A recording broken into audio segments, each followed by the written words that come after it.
This is a short video on how to make vegetable soup for Richard.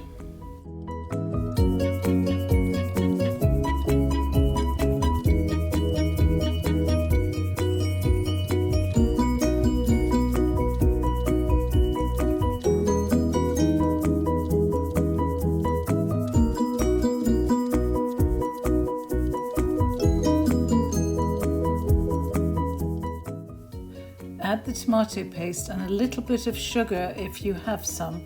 It cuts the bitterness of the tomatoes. Then you need to add the stock, which you've already melted in hot water. You take the stock cube and put hot water on it, pour it in, and then simmer till the veg are cooked.